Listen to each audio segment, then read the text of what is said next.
Hai teman-teman, apa kabar? Kelompok kami berharap kabar kalian semuanya baik-baik saja dan sehat. Nah, di pertemuan kali ini kami akan membahas mengenai internet dan media sosial. Sebelum membahas mengenai internet dan media sosial, alangkah lebih baiknya kalian mengetahui terlebih dahulu siapa anggota kelompok kami. Yang pertama terdiri dari Sherin Salim, kedua Hana Setian, ketiga Dani Halim, dan keempat Sanya Hendra. Nah, pada slide yang berikutnya berbicara mengenai perkembangan internet dan media sosial di dunia. Pada tahun 1885, Babbage menciptakan sebuah desain yang dinamai dengan komputer. Masuk pada tahun 1940, Inggris mengembangkan Colossus atau sebuah set komputer dan kode binary atau instruksi prosesor komputer. Pada tahun 1946, berkembangnya ENIAC, komputer elektronik penuh pertama yang didesain agar mampu diprogram ulang dengan cara mengatur ulang kabelnya. Pada tahun 1950, UNIVAC merupakan komputer digital pertama yang dikembangkan oleh J. Presper dan John. Masuk pada tahun 1951, Conces Bureau membuat penggunaan komputer komersial yang pertama. Pada tahun 1957 diluncurkannya Sputnik atau satelit buatan oleh Cosmodrome Baikonur. Berikutnya masuk pada tahun 1960 terjadi simbiosis manusia komputer atau kunci dari adanya revolusi komputer oleh Leader dan teknologi mainframe IBM atau sistem komputer yang menangani data organisasi besar untuk aplikasi-aplikasi kritikal. Pada tahun 1962, Baran selaku APRA mengembangkan jaringan komputer. Masuk pada tahun 1964, terbitnya buku yang ditulis oleh N.C. Luhan berjudul Understanding Media yang menyatakan bahwa media adalah perluasan jangkauan manusia. Masuk pada tahun 1969, APRANET telah menuju online. Pada tahun 1972, munculnya email. Pada tahun 1974, munculnya internet. Pada tahun 1975, Bill Gates mengembangkan sistem operasi dari operasional komputer atau PC. Pada tahun 1977, Jobs dan Wozniak mengembangkan Apple II. Pada tahun 1979, munculnya layanan Bitnet. Pada tahun 1981 ditemukannya IBM PC. Pada tahun 1990 berkembangnya HTTP. Pada tahun 1992 tumbuhnya perusahaan non-profit Internet Society di mana terjadi proses penyewaan. Pada tahun 1904 munculnya spam dan periklanan pertama dalam bentuk banner. Pada tahun 1995 ditemukannya classmate.com yang dimana berguna sebagai layanan jejaring sosial. Pada tahun 2000, dalam tahun ini perempuan di US lebih banyak menjadi pengguna melebihi laki-laki.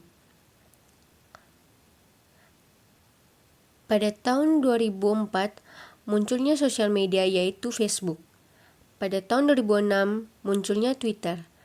Pada tahun 2007, penjualan laptop melebihi penjualan desktop dan App Store Apple telah dibuka. Pada tahun 2009, internet melebihi orang sebagai sumber informasi dan jangkauan dari jaringan sosial melebihi email. Pada tahun 2010, tahun ini, tablet komputer pertama kali menjadi terkenal. Masuk pada tahun 2012, 25 miliar unduhan aplikasi berasal dari toko Apple dan Facebook telah membeli Instagram dan gadget menjadi platform email teratas. Masuk pada tahun 2013, penjualan tablet melebihi penjualan laptop dan penjualan smartphone melebihi handphone. Pada tahun 2015, mesin pencari mengambil alih media tradisional sebagai sumber informasi terbaru yang paling terpercaya dan penjualan tablet melebihi penjualan laptop dan desktop. Masuk pada tahun 2016 telah muncul berbagai berita palsu. atau hoaks. Pada tahun 2017, meningkatnya jumlah peminat internet. Nah, untuk slide yang berikutnya berbicara mengenai internet masa kini. Kalian pasti tahu dong kalau internet berkembang sangat cepat dan pesat. Jaringan internet terdiri dari lens, di mana menghubungkan dua komputer atau lebih yang biasanya berada di dalam gedung yang sama, dan WANs yang menghubungkan lens yang berada di lokasi berbeda. Kepopuleran dari internet telah berkembang sehingga memiliki nomor dari ISPs yang mana dikelola oleh sebuah perusahaan. Perusahaan tersebut menawarkan koneksi internet dengan tarif bulanan yang bergantung pada jenis dan jumlah akses yang dibutuhkan. Dalam sehari terdapat 295 miliar yang mengirimkan email. Jika Anda adalah pengguna email biasa, maka Anda tidak perlu terkejut mengetahui bahwa 89% merupakan email komersial yang tidak diminta dan sekitar 260 juta per hari merupakan spam. Instant messaging atau IM adalah bentuk nyata dari email yang mempersilahkan dua orang atau lebih untuk melakukan komunikasi secara instan dan langsung memberikan respon antara satu dengan lainnya. IM juga bisa digunakan untuk mengunduh teks, audio, file, video, dan permainan. Berikutnya terdapat Voice over Internet Protocol. Adalah telepon yang dimana panggilan ditransfer dalam paket digital melalui internet pada telepon kabel. Nah, untuk slide yang berikutnya berbicara mengenai The World Wide Web atau web di seluruh dunia. Internet terdiri dari mesin perangkat keras dan data. Dan web di seluruh dunia merupakan hal yang menghidupkan teknologi ini dan terdiri dari 4 bagian, yaitu 1. Host, 2. Browsers, 3. Mesin pencarian, 4. Halaman rumah. Pada slide yang berikutnya berbicara mengenai host dan browsers. Host atau komputer terhubung dengan internet. Sebagian besar aktivitas internet terdiri dari pengguna yang mengakses file di komputer jarak jauh.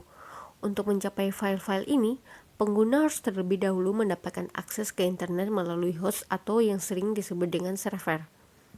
Setelah pengguna mendapatkan akses ke komputer host di internet, mereka kemudian harus menemukan lokasi yang tepat dari file yang mereka cari di host. Setiap file direktori di internet ditetapkan oleh URL. URL sebenarnya adalah alamat resmi sebuah situs. Tetapi yang diketahui oleh setiap pengguna web, situs lebih dikenal secara umum dengan domain nama mereka, seperti .com, .org, atau nama domain tingkat atasnya. Pada tahun 2012 terhitung ada 30 triliun URL unik yang beroperasi di internet. Untuk yang berikutnya berbicara mengenai browsers. Browsers merupakan perangkat lunak yang dimuat ke komputer pengguna dan digunakan untuk mengunduh dan melihat file. Browsers menggabungkan file terpisah dari file teks, gambar, dan suara menjadi sebuah sumber informasi yang praktis digunakan. Seperti Google Chrome, Firefox, dan Internet Explorer adalah 3 contoh dari browser web yang paling populer. Yang ketiga yaitu mesin pencarian. Menemukan informasi di web adalah hal yang sederhana berkat mesin pencarian. Perangkat lunak yang memungkinkan pengguna menavigasi internet hanya dengan memasukkan kata pencarian dan memilih halaman dari hasil.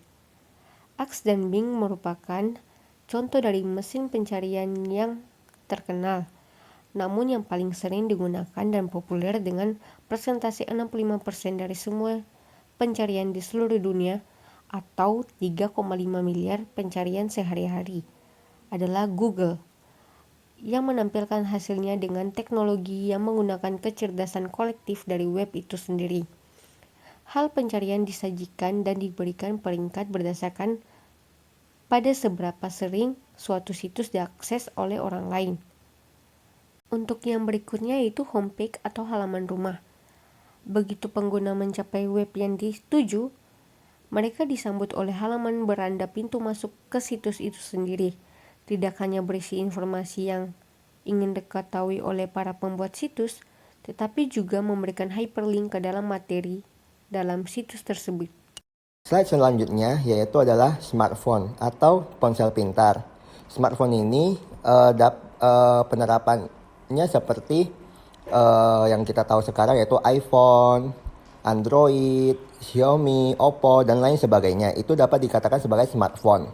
Nah, smartphone membawa Anda langsung ke konten yang ditentukan melalui aplikasi. Dan faktanya, 90% dari semua akses web seluler adalah melalui aplikasi.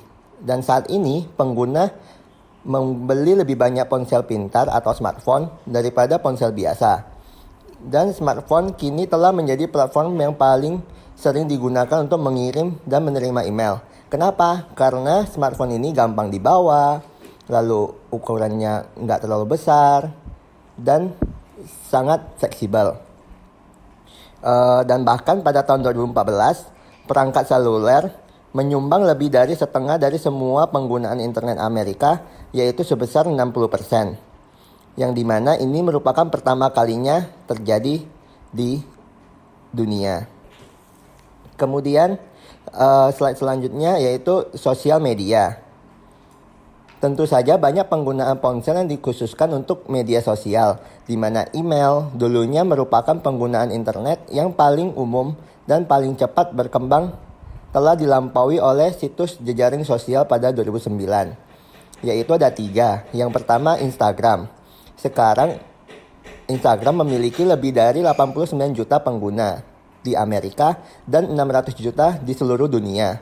Yang kedua, dari semua orang dewasa Amerika di media sosial, 90,4% adalah pengguna Facebook dan berganti ke YouTube sebagai situs web kedua yang paling banyak dikunjungi di dunia setelah Google. Yang ketiga, pada tahun 2016, Twitter mulai bergabung dan menjadi salah satu media sosial yang paling populer digunakan pada tahun itu. Kemudian slide berbagai perdebatan mengenai nilai dari media sosial atau sisi ganda dari internet. Yang pertama, presentasi diri. Keterlibatan pada sosial media dimotivasi oleh 2 kebutuhan dasar sosial. Yang pertama, kebutuhan untuk memiliki, bergaul, dan diterima oleh orang lain. Yang kedua, presentasi diri, upaya kita untuk membentuk apa yang orang lain dipikirkan tentang kita, sehingga individu tahu akan tempatnya, meningkatkan rasa diterima dan harga dirinya. Kedua kebutuhan dasar sosial ini beroperasi secara bersamaan karena aktivitas media sosial memberitahu kita tempat dan meningkatkan rasa penerimaan diri dan harga diri kita. Ya, jadinya keduanya beroperasi secara bersamaan. Individu akan memutuskan bagaimana ia menampilkan dirinya di media sosial yang bersumber dari informasi pribadi individu, di mana hal ini didukung dengan adanya fitur seperti di Instagram, yaitu feeds Instagram atau Instastory untuk para penggunaannya mengekspos tentang kesehariannya, penampilannya, dan lain sebagainya. Kemudian sisi negatif secara emosional ada 2, yaitu depresi Facebook dan dengki. Depresi Facebook, depresi yang berkembang ketika menghabiskan terlalu banyak waktu di situs media sosial, yaitu di Facebook, dan menunjukkan 66 gejala depresi klasik.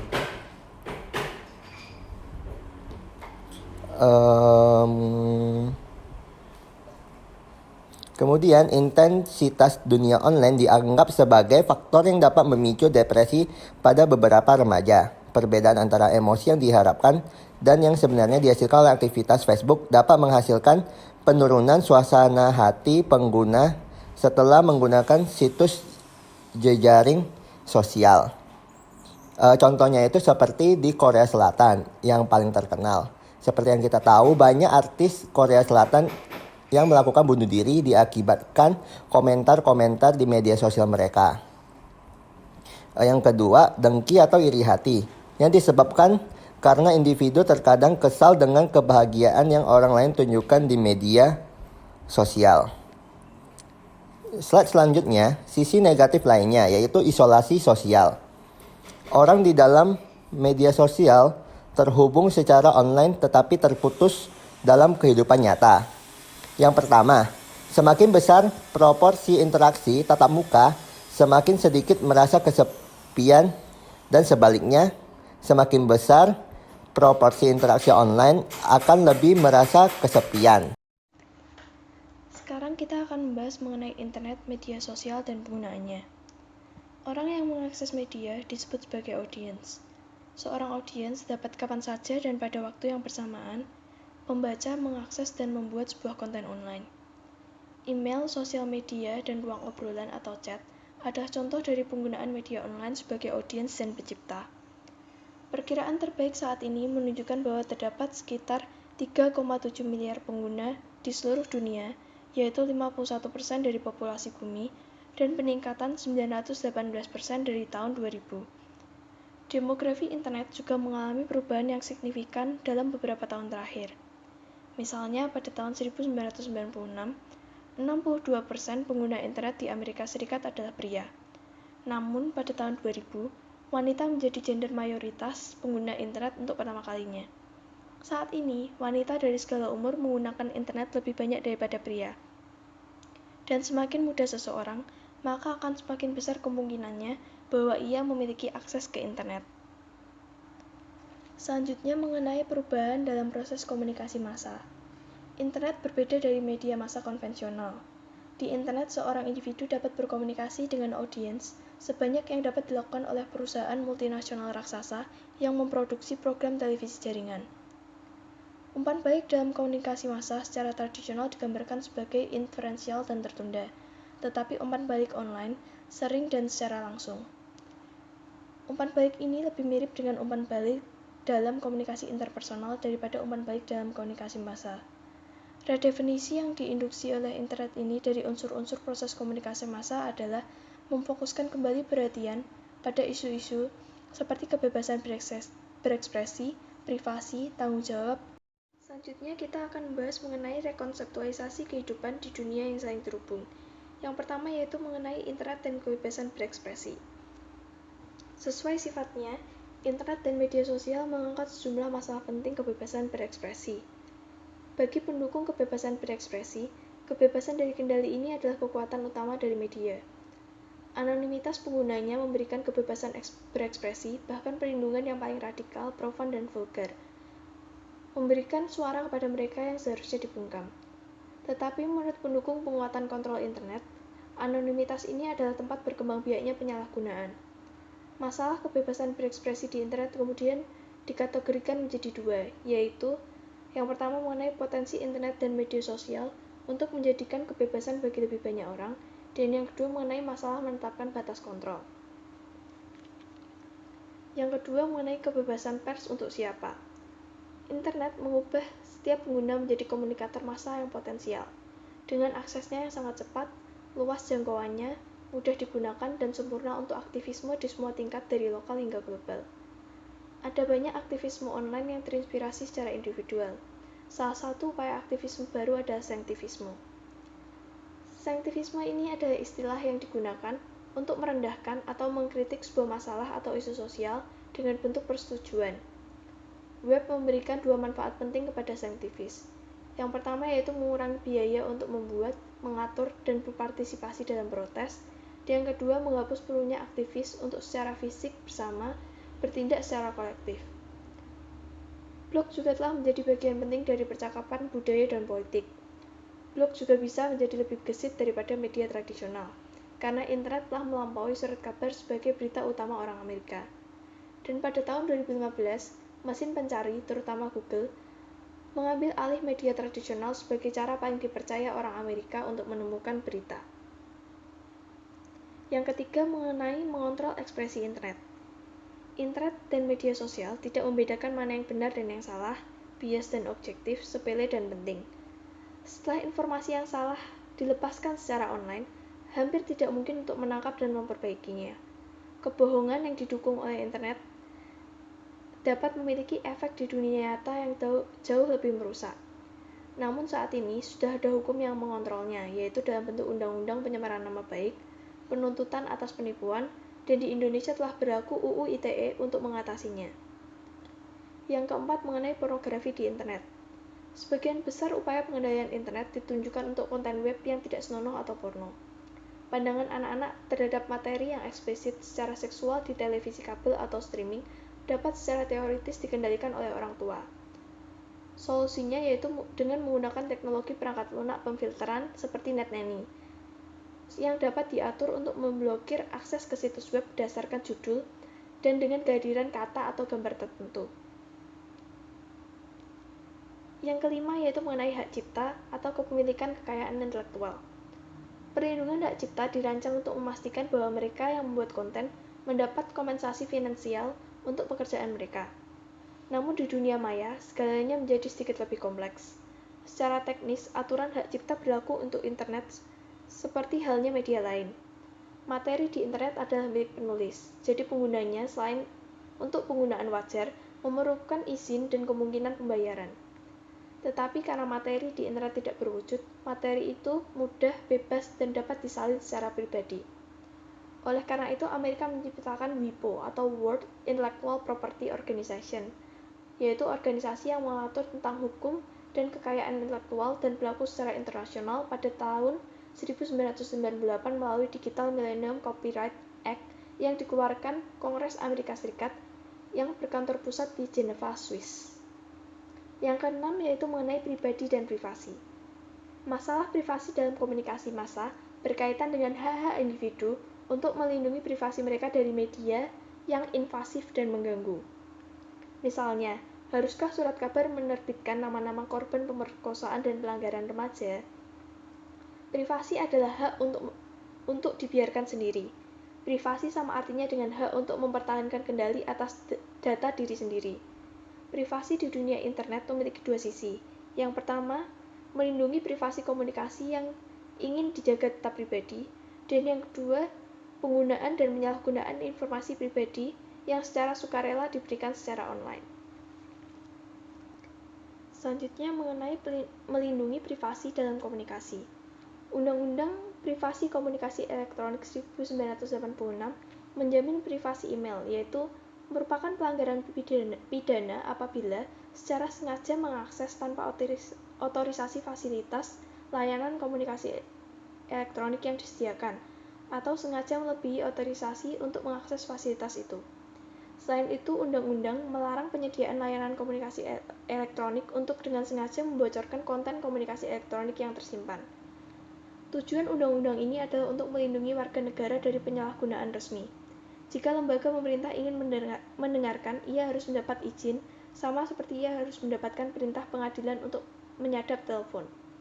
Di Indonesia juga telah diatur dalam Peraturan Pemerintah Nomor 82 Tahun 2012 tentang penyelenggaraan sistem dan transaksi elektronik dan Peraturan Menteri Nomor 20 Tahun 2016 tentang perlindungan data pribadi.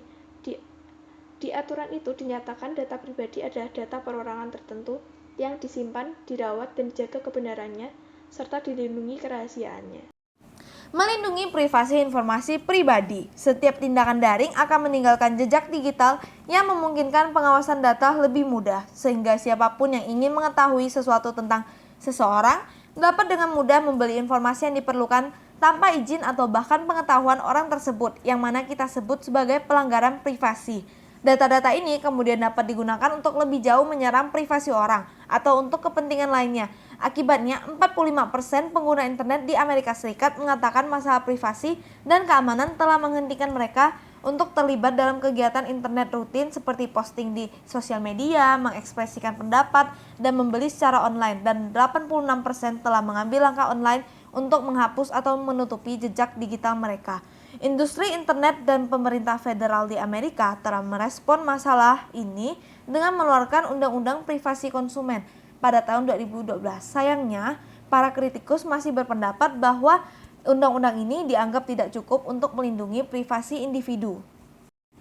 Ada 4 kemajuan teknologi yang menimbulkan masalah privasi tambahan. Yang pertama adalah RFID, yaitu chip identifikasi frekuensi radio, yang berbentuk sangat kecil ditanamkan dalam produk konsumen dan berfungsi untuk mengirimkan sinyal yang dilakukan terus-menerus. Sinyal ini biasanya merupakan pengisian jumlah yang benar ke kartu kredit yang tepat dan tidak membutuhkan petugas untuk check out, di mana sinyal itu terus dikirim sehingga melanggar privasi.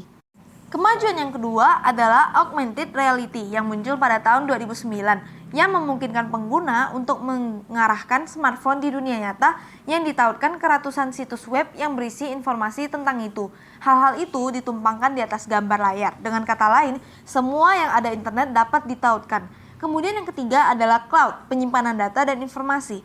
Penyedia menawarkan cloud dengan mempersuasi konsumen bahwa data mereka aman, namun tidak ada jaminan bahwa penyedia tidak menjual data konsumen kepada pihak berwenang. Karena menurut seorang pakar yang menjadi seorang pengacara privasi online mengklaim bahwa pemerintah federal tidak hanya memanfaatkan file-file mesin pencari internet dan penyedia layanan email dan cloud, tetapi banyak dari perusahaan-perusahaan ini dengan rela memberikan data orang kepada pihak berwenang.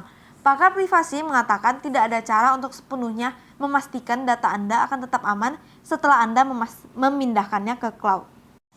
Dan yang terakhir adalah Internet of Things, yaitu semua perangkat tersambung di internet. Jika segala sesuatu ditautkan dengan internet, maka orang lain dapat memiliki akses ke aspek yang paling pribadi dan intim dalam kehidupan, mengumpulkan informasi pengguna dan menjualnya.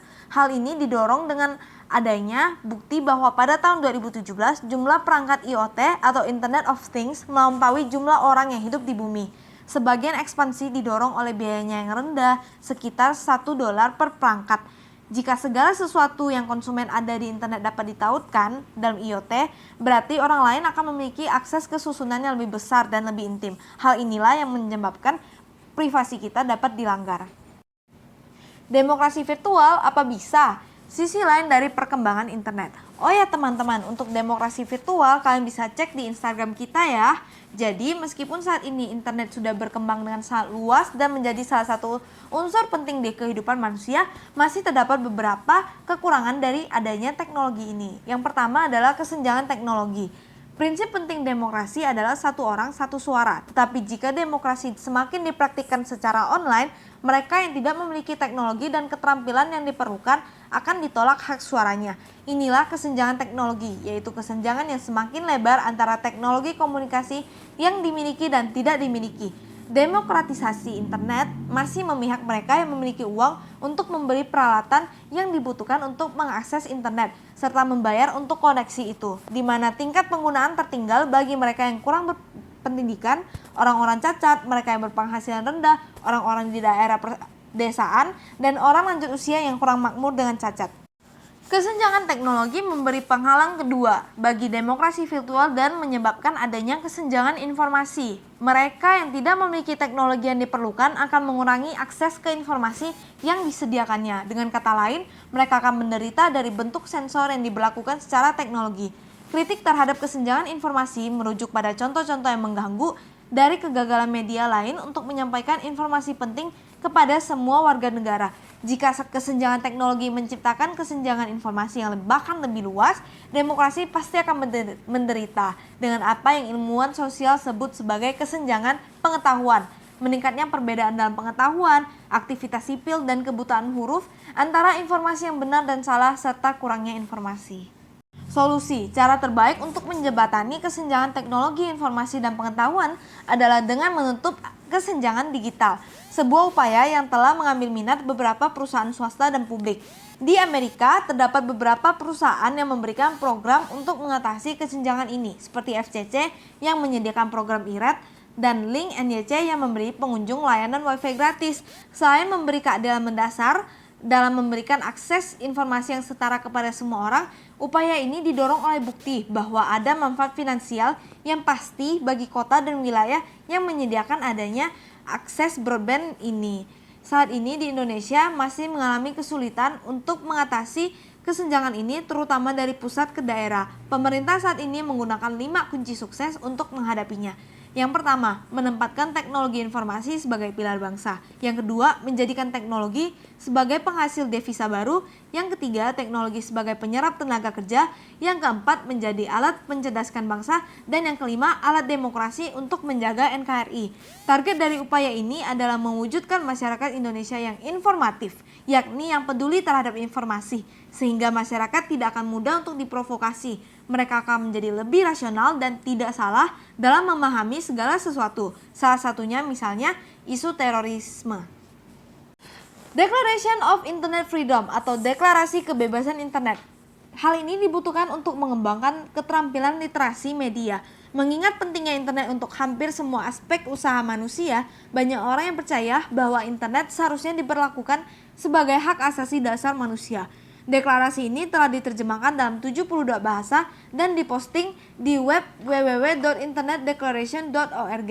Deklarasi ini menetapkan 5 prinsip penting yang harus diikuti oleh semua pemerintah dan perusahaan untuk menjaga kebebasan dari internet. Yang pertama, tidak boleh ada sensor pada internet. Semua ekspresi bersifat gratis dan setara, dan pengguna harus bebas untuk mengaksesnya sesuai keinginan. Saat ini, sejumlah pemerintah nasional terus menyensor konten mereka karena ingin memaksakan nilai-nilai sosial tradisional, menjaga stabilitas politik, dan menjaga keamanan nasional. Yang kedua, harus ada akses umum ke jaringan yang cepat dan terjangkau. Internet, media yang paling. Untuk tetap demikian, akses yang meliputi teknologi dan ekonomi harus tersedia untuk semua kalangan, terlepas dari lokal atau situasi keuangan. Yang ketiga, harus ada kebebasan untuk terhubung, berkomunikasi, membuat dan berinovasi melalui internet. Internet membuat kita semua, pencipta serta konsumen, generator inovasi, serta penerimanya. Seharusnya tidak ada hambatan untuk masuk atau disebarluaskan. Yang keempat, harus ada pelindungan untuk teknologi dan inovator baru yang inovasinya disalahgunakan oleh pengguna lain. Internet adalah teknologi yang tidak berbahaya, namun dari penggunanya yang membawa nilai, baik atau buruk. Kemajuan dan penciptanya harus bebas dari hinaan jika orang lain yang menyalahgunakan hasil pekerjaan mereka. Dan yang terakhir, harus ada hak privasi dan kemampuan bagi pengguna untuk mengontrol bagaimana informasi tentang mereka digunakan. Kita semua merupakan manusia dengan martabat. Kekuatan luar biasa dari internet tidak mengubah nilai yang melekat dengan kebebasan, yaitu tidak adanya pengawasan untuk menjadi siapa dan apa yang kita inginkan. Meskipun demikian, tetap diperlukannya adanya undang-undang untuk mengontrol bagaimana informasi ini digunakan.